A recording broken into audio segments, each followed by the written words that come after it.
I would like to thank you all very much for coming this evening and giving me the opportunity to share with you these blessed teachings which come originally from Lord Sri Krishna and have descended down in disciplic succession, coming to my own spiritual master, Srila Prabhupada, and from Srila Prabhupada coming to his disciples, whom I am. The purpose of which is to enable us to know how we can, through spiritual efforts, lessen and ultimately eradicate the miseries, the sufferings, the difficulties, the tribulations which occur to us in our daily living. Sometimes persons think these are coming just by accident, but everything comes as a result of our reactions which we have set in motion in the past. And I'm going to talk a little about how we can set in motion the most positive, the most beneficial, the most helpful reactions that will enable us to tune into the higher vibrations of Krishna's love, so that we too can manifest that love in our lives, in our personal life, our family life, our business life, and our social life. And so that the life that we make for us will be a peaceful, happy, and fulfilling one, as opposed to one filled with anxiety and uncertainty and stress and difficulty. So that is the focus of today's talk. Again, I thank you for coming. It gives me great pleasure to share these teachings with you, and my hope is that you will take these teachings. Many of you already know them. All I can do is reinforce them. But the more they are reinforced, the more you keep them in the forefront of your consciousness. And in so doing, you transmit them to others, people in your families, people in your workplace, so that others may also share in these wonderful teachings which will enable us to be happier, fulfilled human beings. That is your only purpose. So, in other words, this is basically Krishna's charity, Krishna's offering to his sages, which I will go into in detail in a few minutes.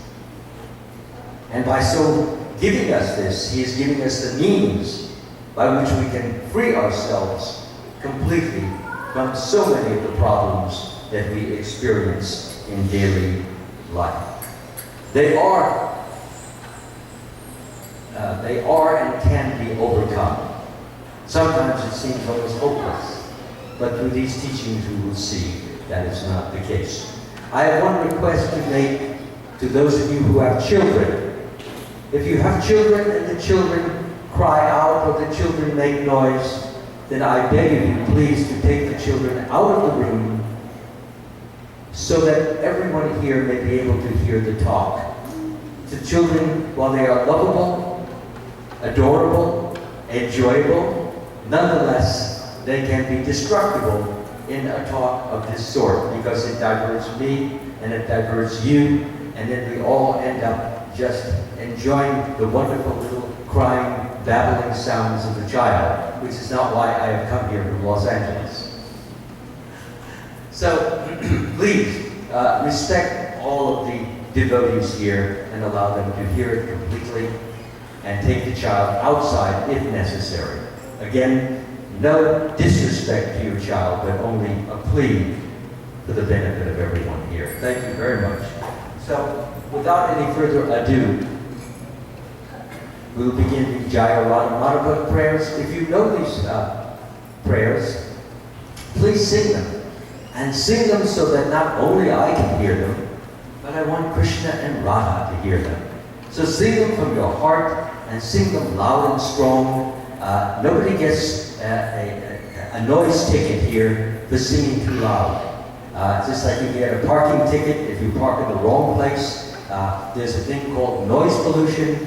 You will not get a noise pollution ticket if you sing too loud. So sing with all your strength, with all your might, and with all your love.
God.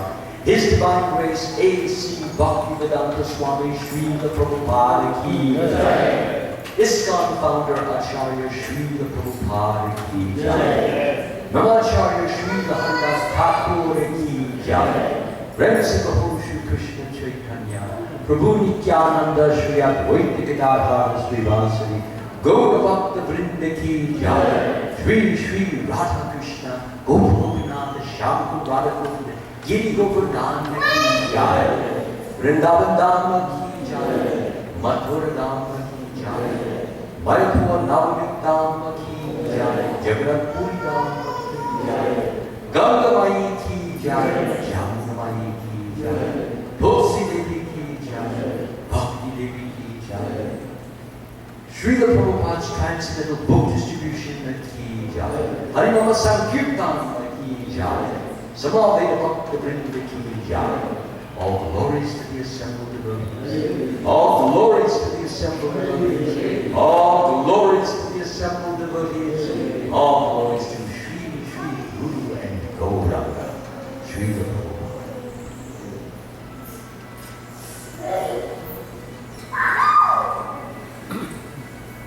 So I make a request again. The children who are making noise, please remove them from the room immediately. Thank you.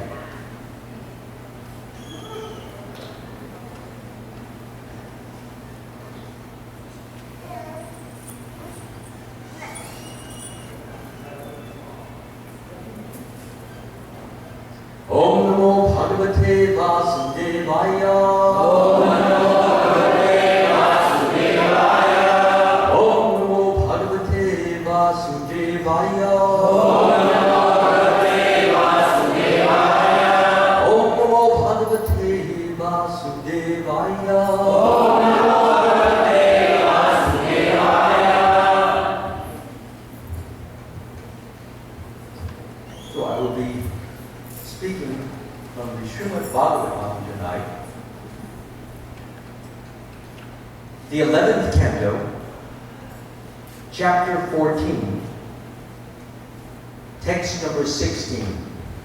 So I don't think we have it on the board, but I will read the Sanskrit, and then I will read the translation. What is the title? The title of the chapter? Sure, thank you.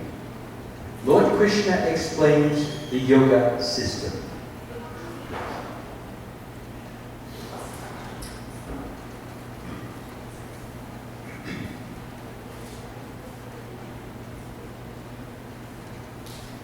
To begin with, I think it would be appropriate for me to show how this chapter developed. What is the basis, what is the cause of this chapter? And the very first text, or the very first verse in the translation, Uddhava, who happens to be a cousin of Krishna, he also is a very close friend of Krishna, and he's a great devotee of Krishna. So these 3 points are what Uddhava is. He was highly trained. He was a member of the Yadu dynasty, and he was a high person, if you call it, one of the chief persons or commanders in the Yadu army as well. So Uddhava is very dear to Krishna, but he is more than merely a soldier and an official and an administrator. He is a great devotee of the Lord. And it is quite unusual to have persons who are commanders who are also great devotees of God. Generally, people get into the fighting spirit, but they don't often get into the devotional spirit or the very purpose for which they're fighting, the higher purpose, as opposed to the worldly purpose. Sometimes somebody attacks your land, or somebody attacks your people, and you have to defend them. And that's the most immediate purpose. But there is still a higher purpose. And Krishna mentions what that,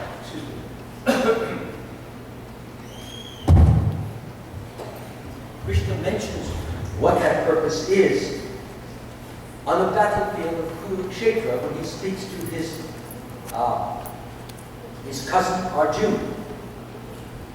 And he says, therefore, Arjuna, you should always, can you hear me all right with the mic over here? He says, therefore, Arjuna, you should always think of me in the form of Krishna, and at the same time perform your prescribed duty of fighting.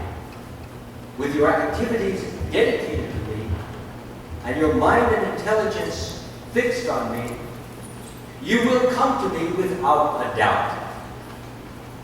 So he's telling Arjuna that fighting is not merely fighting, but it's a means to reach a higher plateau of spiritual advancement. And he tells Arjuna there and then that to do that, you have to learn to think of me while you fight. And being absorbed in me, you will receive my blessing. And in receiving this blessing, if you die on the battlefield, you will go to the eternal world. Or if you win the battle, then you will become a conqueror of this world. He says both of these things. But most important is that if you become a conqueror or a leader of this world, that you lead for me, not for your own sense pleasure, not for your own egotistical pleasure, not to increase your pride and your arrogance and your contempt for others, but really to glorify me. And that's what this is about. So, Uddhava says, my dear Krishna, the learned sages who explain Vedic literature recommend various processes for perfecting one's life. Considering these varieties of viewpoint, my Lord, please tell me whether all these processes are equally important or whether one of them is supreme. Then he says, my dear Lord, you have clearly explained the process of unalloyed devotional service, by which a devotee removes all material association from his life, enabling him to fix his mind on you. So then Krishna answers him. He's going to give an answer to this very important question. What is the best? Now what do we mean by the best? Well, they're all good. And they all lead to the same goal. But some get you there faster. I mentioned in my class, I think it was yesterday, that there are express trains and there are local trains. A local train gets you to your destination, but much slower. It stops along the way. Now, an express train may pass 10, 15, 20 different stops that a local train stops at. So Krishna is telling Arjuna here, and I will get to the verse in just a moment, that to get on the express train is the best way because you will get there faster, the miseries of your life will decrease faster, and ultimately you will return home back to Godhead from which you originally came from, which I would like to deal with a lot in depth as soon as I finish the verse here. So we come to text number 16, and I will read the Sanskrit, then I will read the translation, and then the purport that Srila Prabhupada gives us, and then I will comment on the different aspects of the purport.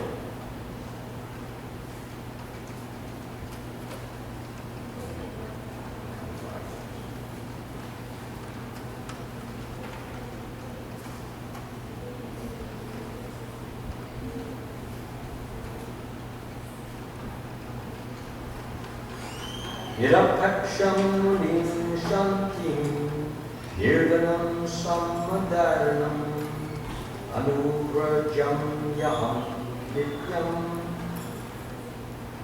hayet yanvi rendi.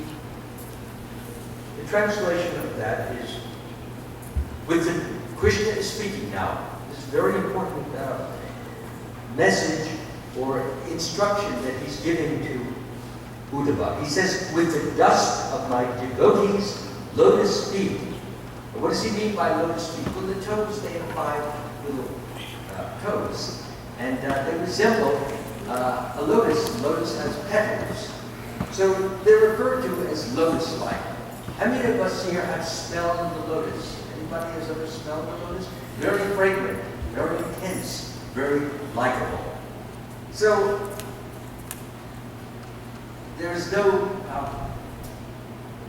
how can I say, there is no wearying in smelling a lotus. You can go on smelling it for a long time and not get tired because it is very delightful to behold.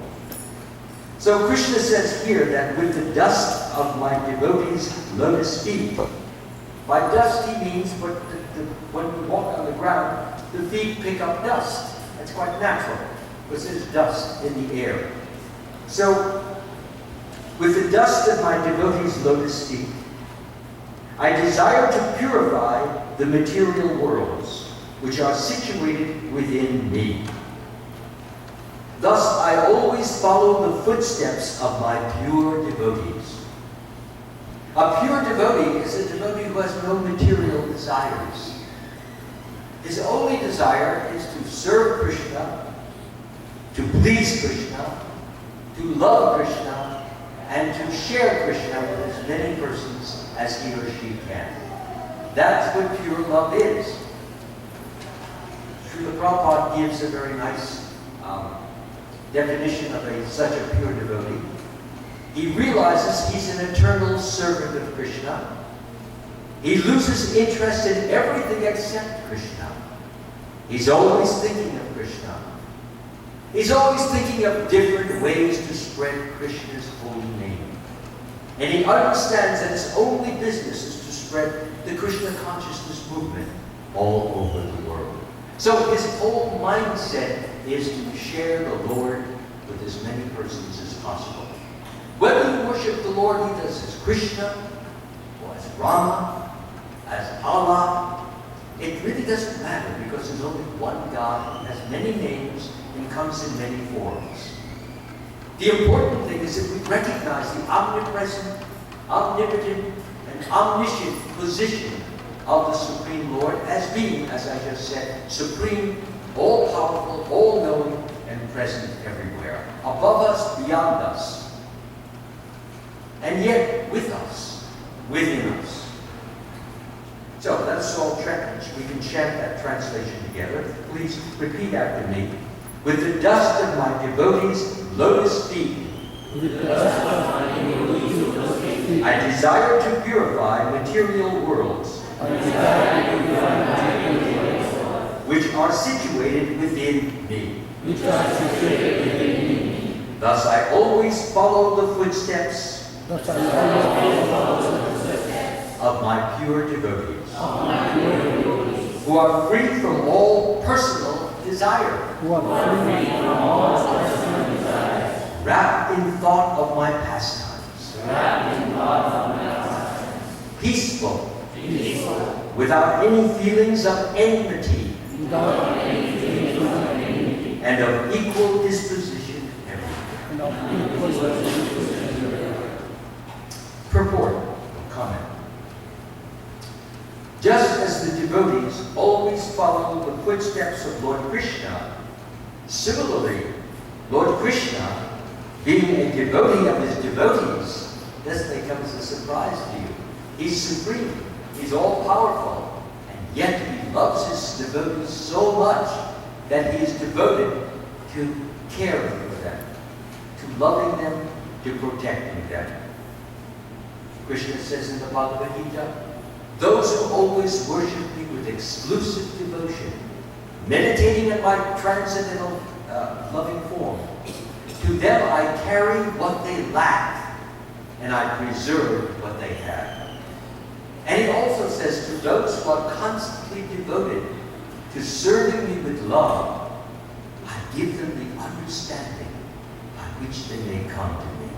So Krishna is very much concerned about his devotees. He loves them, he watches over us, and he makes sure that arrangements are made so that we can have the kind of incidents or circumstances that are useful and necessary for us to develop the necessary virtues to become more and more God-conscious.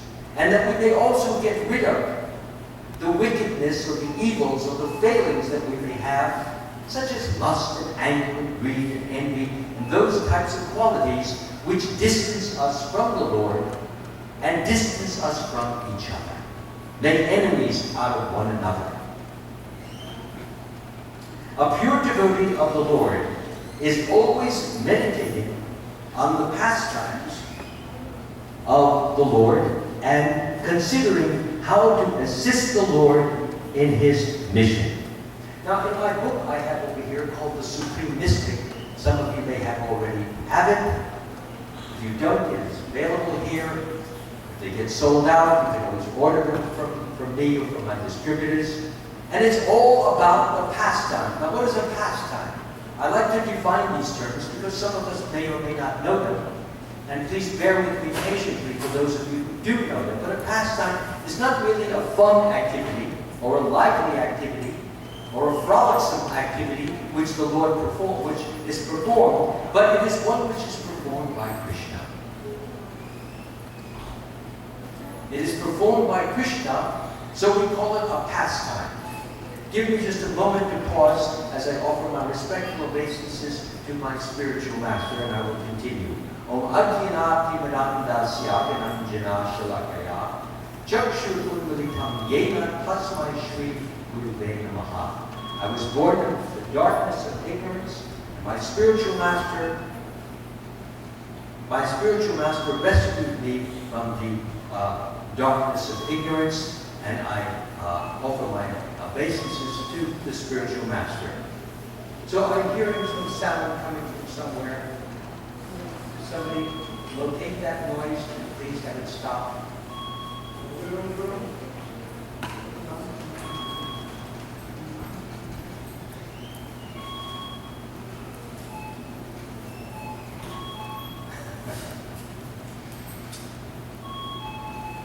Is that a cell phone or is it a... Huh? It's coming from your computer? So unplug it then.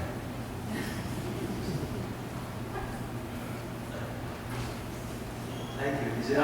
Is it finished now? Okay, fine. Thank you. It's just, you can see how egotistical I am. I don't like any competition. So please bear with me. It's just that I give undivided attention when I come to these talks, and I like to sing, not just so that you should worship me or adore me. That's the last I would like from you. But I would like you to worship and adore these teachings and internalize them so that they become a meaningful and inextricable part of your life. This is what is most important. So, as I was saying, does anybody know the part that I left off on? Can you remember? Okay.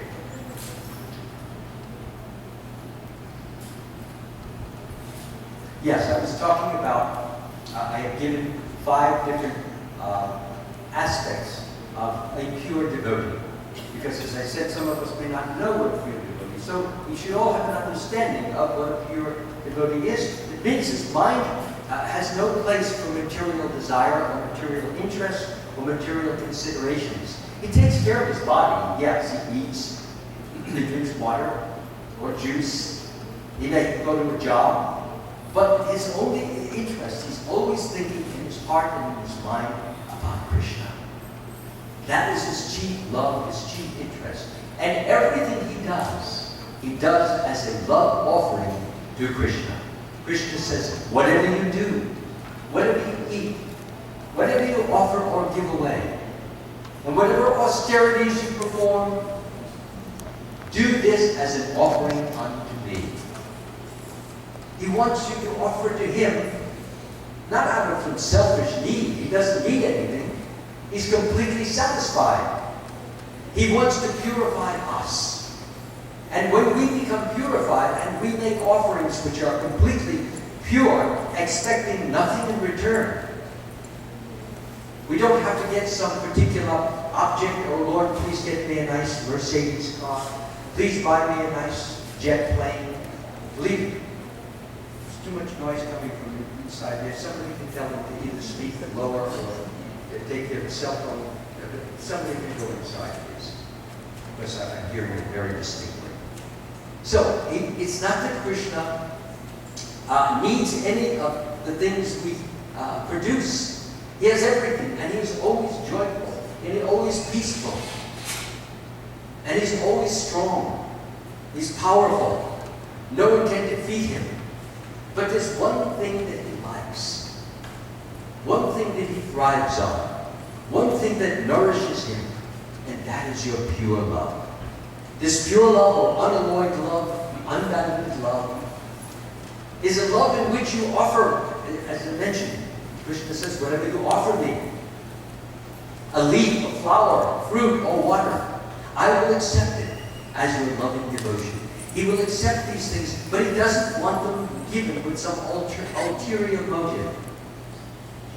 And when you receive this affection, this devotion, this love from Krishna, then you are in a very secure, very peaceful, very strong position, because you have as your backup, so to speak, the most powerful, the most joyful, the most loving person in existence, making sure that your life is being carried on in such a way, arrangements are being made in such a way, your karma is being given to you in such a way that you will progress and you will advance and you will become more and more Krishna conscious.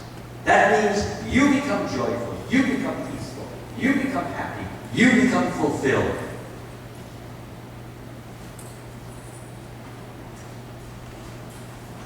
Continue. All the material universes are situated in Sri Krishna's body, as demonstrated to Arjuna and Mother Yashoda and others. So, who knows when Lord Krishna showed his, as it's indicated here, that all the material universes are situated in Krishna. Where do we find this? What example? Can anyone of us give this example? Yes, bro. Virat Swarup. What? Virat Swarup. Yes. Krishna's, Give a translation. Everybody doesn't speak. Krishna's universal form. It is in the Bhagavad Gita, and Krishna manifests, yes, his universal form. And he shows Arjuna what this form is, and it's actually quite horrendous and quite frightening.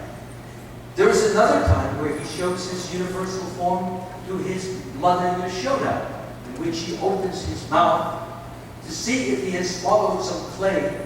And when she opens and looks in, she doesn't see the inside of a normal child's mouth. She sees the entire universe, stars and planets, Earth, herself, living entities, etc.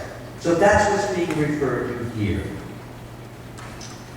Arjuna, Mother Yashoda, and others. Lord Krishna is the Supreme Personality of Godhead.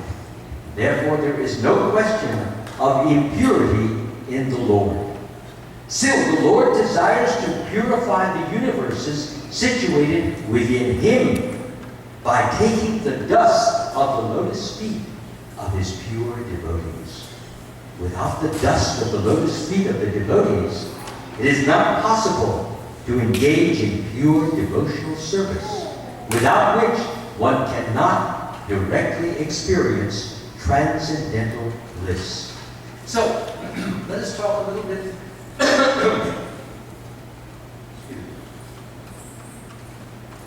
about this dust. When a pure devotee, which I have now described and I have now defined as one who has no material desires, but has one desire to serve Krishna, to love Krishna, to adore Krishna, to glorify Krishna, to sing about Krishna, to dance for Krishna, to work for Krishna, to struggle for Krishna, to live for Krishna, to die for Krishna. This is pure devotee. So such a person is an unusual person. They're not very common in this world. So, therefore, they emanate very spiritual vibrations, spiritual energies. the spiritual energy is not the same as material energy. You can turn off your cell phones if you have them, please. The spiritual energy is not the same as material energy. For example, the lights in this room are functioning by material energy. When steam comes up from your pot, when you're heating a pot of water, that's material energy. Electricity is material energy. Water power is material energy. This is material energy which comes from this matter. But spiritual energy comes directly from Krishna, from the Lord. So we often refer to that energy as being, does anybody know, it starts with a T. What kind of energy is that? It's called transcendental energy. So transcendental energy means it is above and beyond this material universe, and it functions in a different way. For example, the electricity will give you light, and the steam will give you steam, and gas energy will give you the gas, it will enable your car to run, and so forth. So these are different kinds of energy. But spiritual energy will put you in, is the energy being emanated or manifested from Krishna. And that energy, when it strikes your soul, it awakens the soul or stimulates the soul, which already has this energy, spiritual energy. It is made of spiritual energy. Only thing is, the soul is not manifesting its spiritual energy. It's not manifesting it because the soul is covered in darkness or ignorance. When it entered into this material world, it became covered with darkness. When I said entered into this material world, it means that it originally was in a different world called the spiritual world, the eternal world, the world in which Krishna resides and abides. We were all once in that spiritual world, believe it or not. And we were all transcendental, peaceful, blissful, knowledgeable.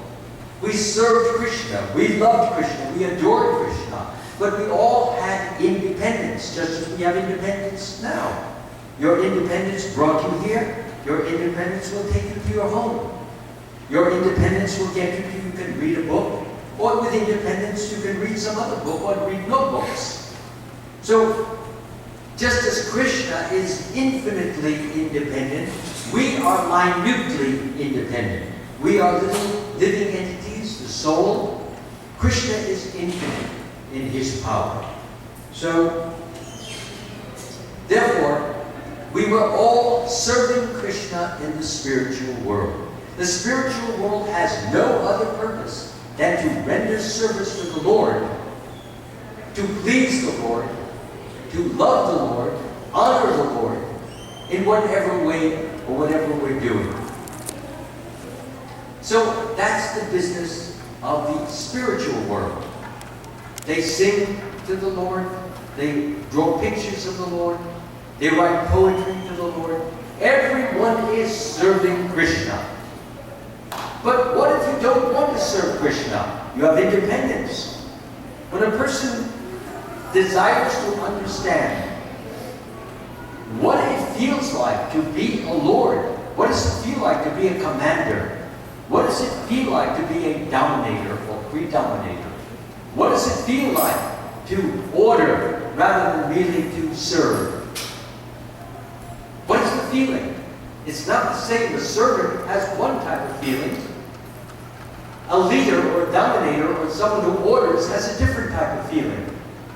So if you become curious enough, and that curiosity captures you and gets the best of you, and you no longer want to serve Krishna, but rather want to be served as a Krishna. You want to be Krishna. You want to be a Lord. You want to be revered. You want to be honored. You want to be applauded. You want to be admired. If you want those things, Krishna says, you don't belong in my world anymore.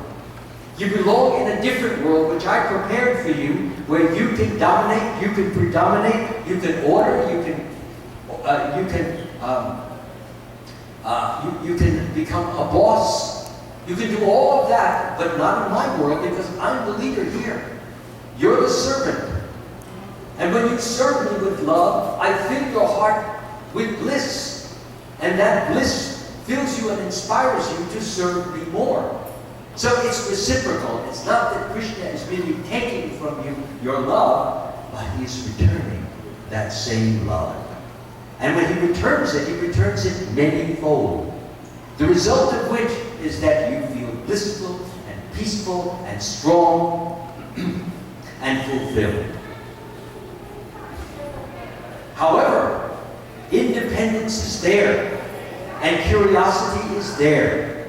And if you want to know what it's like to be a Lord, and it becomes, you can close the door please, we're hearing all the sound from outside, thank you. If you want to feel what it's like to be a Lord, then Krishna sent us down to this world so that each and every one of us can experience what it's like to be a dominator or to be a leader. For example, some of you are fathers and mothers, so you're leading. You lead your children. Do this, do that, go here, go there. Don't do that. Don't cross the street like this. And you're a leader. You're the order. And the child is your helpless little servant, so to speak. When he gets older, he starts ordering you around. Unfortunately. But he also has the same desire to want to be a boss. So children want to be a boss. And we all know how when the child wants some candy, or the child wants something to drink, and if you can say, well, not now, because I want you to have your breakfast or your dinner first, then I'll give you. But the child is insistent, no, I want now. And he pulls a temper tantrum. Sometimes they do that in the supermarkets, and they scream and they yell and they jump up and down, and the mother's embarrassed.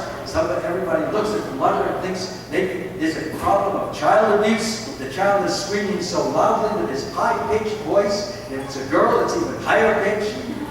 So, therefore, to pacify the child, she may get him a little Hershey bar or a Snicker bar or whatever he can just to keep him quiet. So, the child can dominate the mother and the father at times. But we are not the only one. And then as you grow up, you close the door, please. Thank you. As we grow up, what happens is that we go to school. You may go to college. You may go to postgraduate. You may learn a trade. You may come to a position of being a foreman. You may be a supervisor.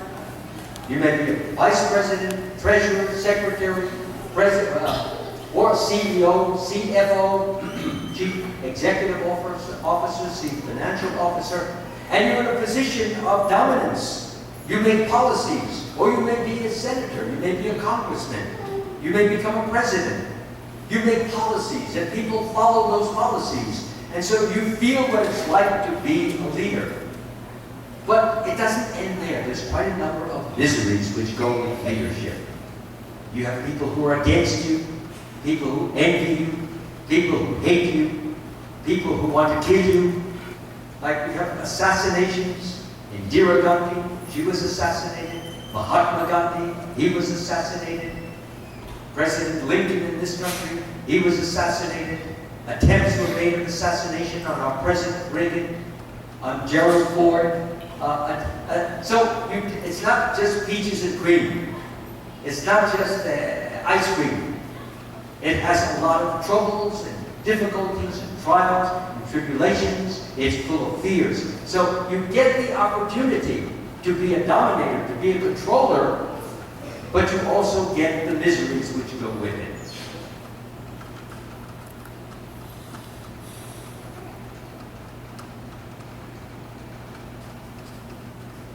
So, as I was just mentioning,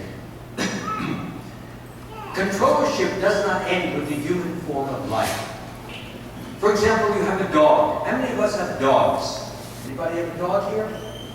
You have a dog, okay. Well, I don't have to tell you. When another dog gets near your yard or gets near your house, what does your dog do? He barks like anything. Unless he knows the dog and it's on friendly terms. Otherwise, it's, get off my turf. dog is very proprietary. This is my place, and don't you get near here. If you do, I'm going to fight with you. But this is dog mentality. Sometimes we human beings have the same mentality. Somebody gets too close to your house, or somebody leans against your car, and you what is that person leaning against my car? Once I had that experience, I leaned against somebody's big Cadillac. The person came up to me and says, "You're leaning on my car." I said, "Well, I was just trying to polish it for you, so that to save you a few minutes of the polishing. But if you insist, polishing? I don't need you to polish my car." "Oh, excuse me, I'm very sorry about that. I was just trying to do an act of charity. Excuse me." So, it's a true story. Your dog barks. He sees the cat, he barks at the cat sees the rat, the cat goes after the rat, and the rat runs away. And then the mouse runs after the cockroach, and the cockroach runs after the ants are running after the mice. Everybody gets a chance to be Lord of the day. This is how Krishna set it up. Even the bacteria. Some bacteria are eating other bacteria. Everyone gets a chance to be God for a day. And then you move up to a different position. You may be a rat in this lifetime. The next lifetime, you may get a chance to be the cat. And you get a chance to boss the rat or the mouse. And then you get to choose to be a dog. And then you may have a human bird. And so on. The point is that when you are the dog and you're being chased by the dog catcher because you're out on the street, it's not very pleasant. And when they put you in the pound with all the dogs yelping and talking, and you can't even get a moment to sleep, it's not a pleasure. The point I'm trying to bring out here is if you become a controller, you become a dominator, you become an important person, it is fraught with misery, with difficulty, with tribulation, with problems, and often with uncertainty, conflict, and doubt, and suffering. Anybody like to suffer? Nobody likes to suffer. But you can't avoid it when you come to the material world. So the question arises, why did Krishna, this question comes up all the time, why would Krishna cause us or enable us to suffer? Some of you in the back could come to the front. We have people coming in now, and they can't sit down because the back is taken up, and we have all this room in the front. So please rest assured, I will not bite you like the dogs I just described. I guarantee it, and if I do, you could get your insurance company on me. Good, thank you very much. Now we get to make some of it. And people can pay their obeisances to Srila Prabhupada by doing that. We still have more room here. Come on a little bit closer. Yeah, come, don't be afraid. As I said, I'm harmless. I guarantee it. Please. Come on back, come a little closer. Your children are all very beautiful. I want to look at their sparkling faces. Thank you so much. Great. Good. Okay, so therefore, that question comes up. Why did Krishna create all this suffering? You know why? Because when you suffer, you begin to ask that very question. And you know what it does? It leads you to books like this, in which Krishna gives the answer, or persons like myself, and Krishna gives the answer. You left the spiritual or eternal world to imitate me. I'm the predominator, I'm the controller, I'm the friend of all, I'm the enjoyer. But you wanted to imitate me, and as a result, you have to get a mixture of both. You can't be me, all and complete and unalloyed. Your real position is to be a servant. That is our nature. That is the dharma of every living entity. Dharma means what our original duty is. Dharma means duty. It's one of the meanings. So, dharma means what is our duty. Now, some of us may be police officers, some of us may be lawyers. In each of our professions, teachers, in each of our professions, we have certain etiquette, we have certain rules, we have certain regulations. We call that dharma. But dharma on a higher level means What is the human being supposed to do? It is called Sanatana Dharma, the eternal Dharma, what you're always supposed to do. And what you're always supposed to do is to serve Krishna. That is our nature. But if we resist our nature, we suffer. For example, a fish that is curious about what it's like to be out of the water, and it jumps up and it gets on the land, it starts to flip-flop, flip-flop, flip-flop, and it's very much in pain, and it wants to get back into the water because its nature is to be a creature, an aquatic of the water. That is its nature. Our nature is to be a servant of the Lord. When you are serving Krishna in whatever action it may be, whether you are a servant in this world, maybe you are a sanitation collector, or maybe you are a builder, or whether you are a farmer, or a banker, or a salesperson, or whether you are an administrator, or a warrior, or whether you are a Brahmin, a priest, or a teacher, whatever you do, Krishna says, do it for who? Yes, do it for Krishna. Do it for me, he says. He says in the Bhagavad Gita, work done as a sacrifice for Vishnu or Krishna must be performed. Therefore, perform your prescribed duty. Perform your prescribed duty for me. And if you do this, you will be free from the bondage of material action. Now, what do I mean by the bondage? We perform different activities. We then become identified. We identify ourselves with certain activities. For example, I'm a police officer, or I'm a writer, or I'm a teacher, or I'm a computer engineer, or I'm this, I'm that, I'm this, I'm that. And then we identify with this. People praise us for our work, or applaud us for our work, pay us money for our work, respect us for our work, and the result of all that is that we feel very proud. We feel good about ourselves. We think we're wonderful. And we become attached to that particular identity because we want to enjoy. That's why we came down to this world. Krishna is an enjoyer.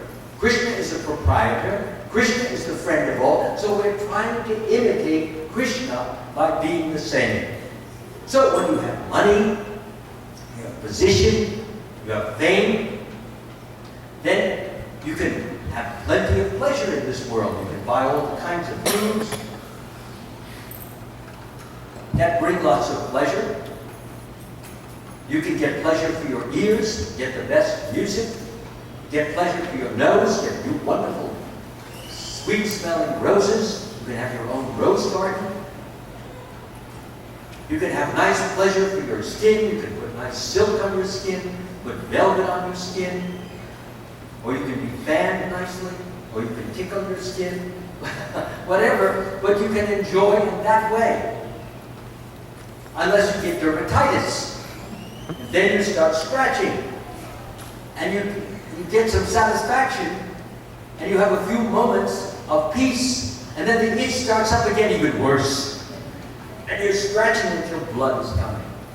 That is the nature. First you're satisfied with the itch is coming, you scratch it, now I'm pleased, and then it comes back, and now I'm less pleased, then you're satisfied, and again it comes back, and then finally you have to go out and buy some salve, non-itch stuff that they sell in Rite Aid or wherever, so that you can push it on your skin that you don't have to feel that. So all these pleasures that I just gave you, of your skin, your ears, your nose, your tongue, they all give displeasure too. The more pleasure you put into your body, the more it will be counterbalanced with displeasure. For example, some of the kids, they go to these rock concerts. Now, if you've ever been to a rock concert, probably many of you have not, but some of you have. I always remember I used to distribute books at the rock concerts at Dodger Stadium, and the Bee Gees were there. If you ever heard of them, some of you, it's many years. Well, they had those speakers so loud that I couldn't stand to be there for more than 10, 15 minutes. I could hardly hear myself talk to somebody. Excuse me, sir. Excuse me, ma'am. I've got this wonderful book. What'd you say? I've got this book. I like that. What'd you say? Yeah, they couldn't hear me. They didn't understand me because the volume of the sound was ear-splitting, literally. So these kids that go to rock concert after rock concert, what happens is they begin to lose their hearing. So they're having all this pleasure, which results in what? I have a friend, he just lives right next door to me. He has to wear a hearing aid because he was a groupie. He followed the groups, and he's lost his hearing, so he has to have a hearing aid now. So with every pleasure will come a pain. But with spiritual pleasure, you will not only not get pain, but you will get more inner pleasure. Now, where do you get this pleasure? You get this pleasure right in your heart. And it extends throughout the mind, throughout your physical body.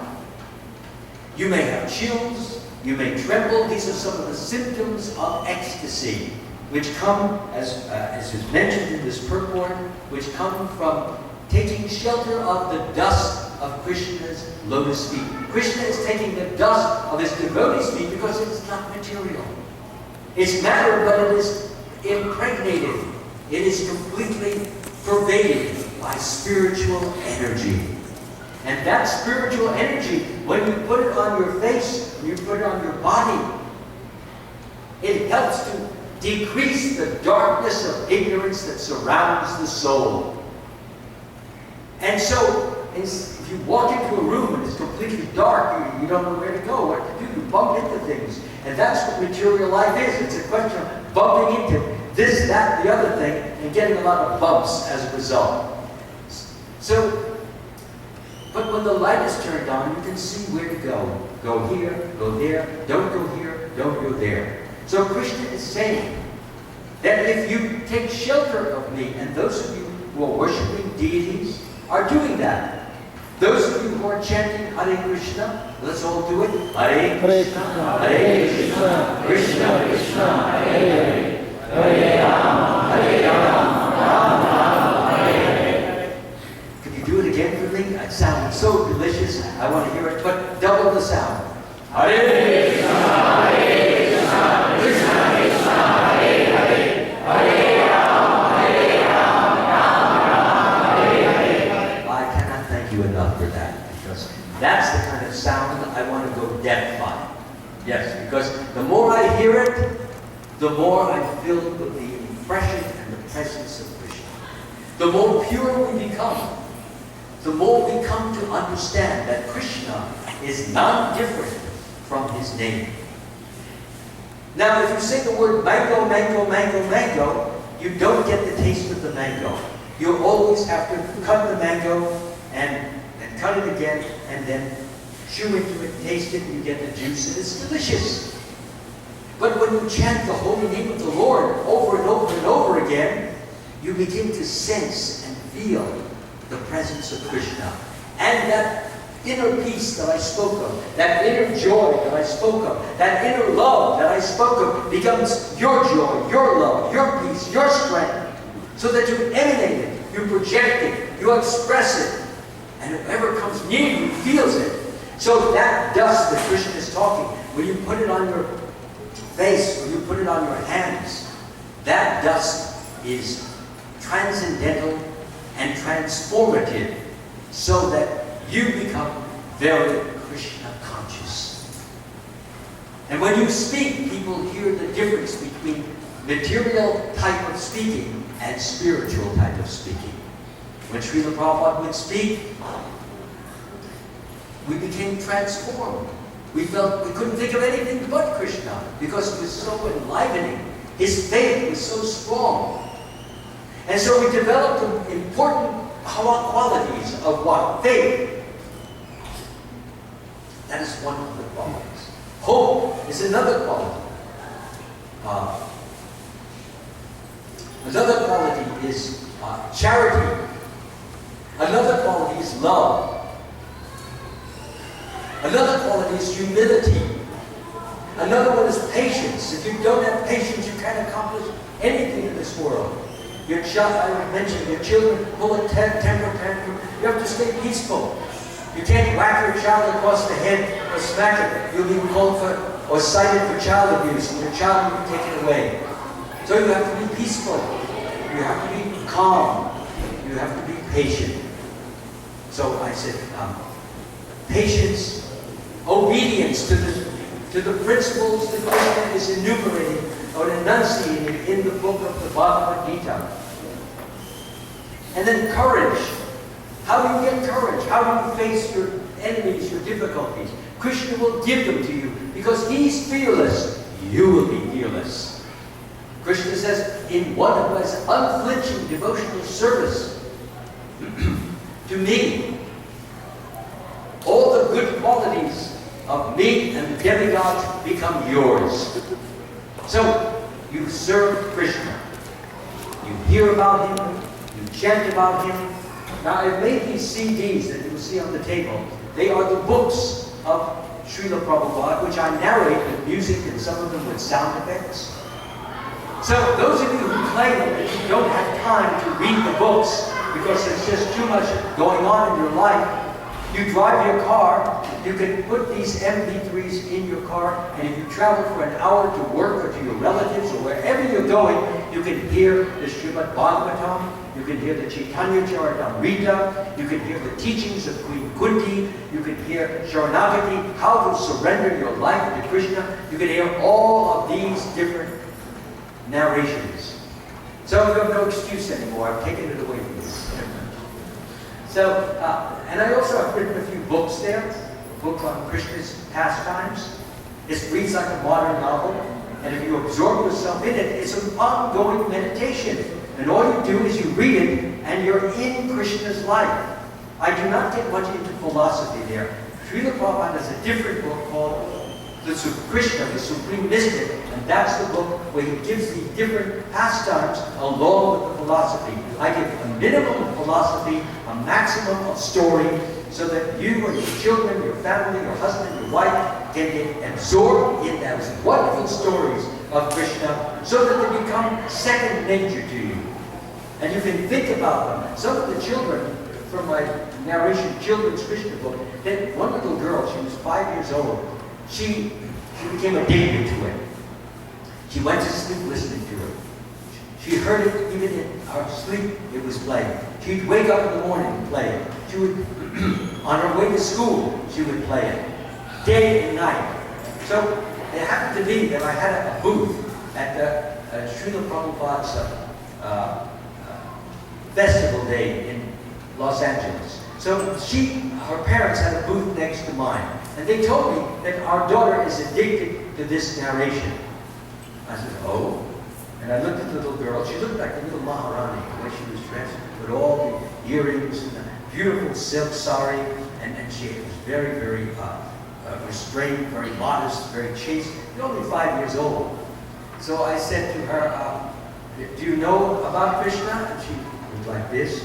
I said, can you tell me anything about Krishna? I figured she'd tell me a little about some of the pastimes. She says, yes. I said, well, what do you want to tell me? She says, what would you like to know? I says, okay, why don't you tell me a little about the pastime of Krishna killing Trinarvrata, the whirlwind demon. She says, all right. Would you like me to tell it from the beginning, the middle, or the end? I said, you can tell it from the beginning. Well, she began the book. She had it all memorized. Every word. She went on for 10 minutes. I had to stop her. I didn't want to stop her. I said, this is amazing. I got a letter from another mother who told me her child also got addicted. It has music, sound effects, and it appeals to the children's imagination. Children see everything on TV now. It's all with the eyes. They don't get a chance to imagine. This will help them to develop their creative faculty of imagination.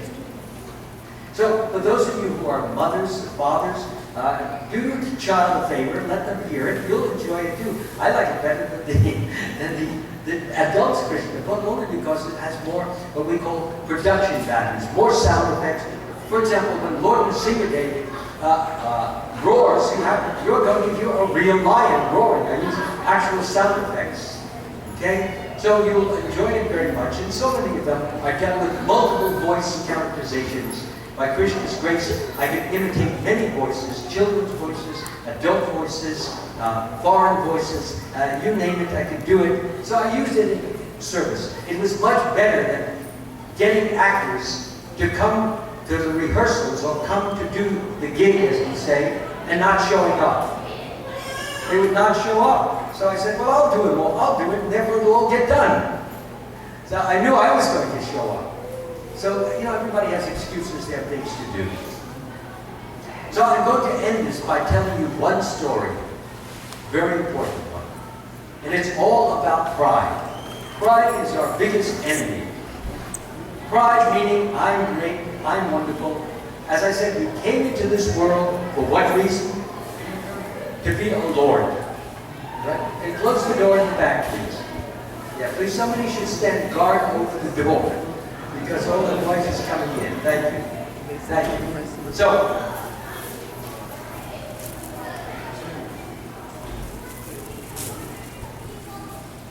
yes, because this is a very important story. Pride goes before the fall. It goes before our downfall. If you're wondering why you're having problems or difficulties or tribulations or problems, usually pride.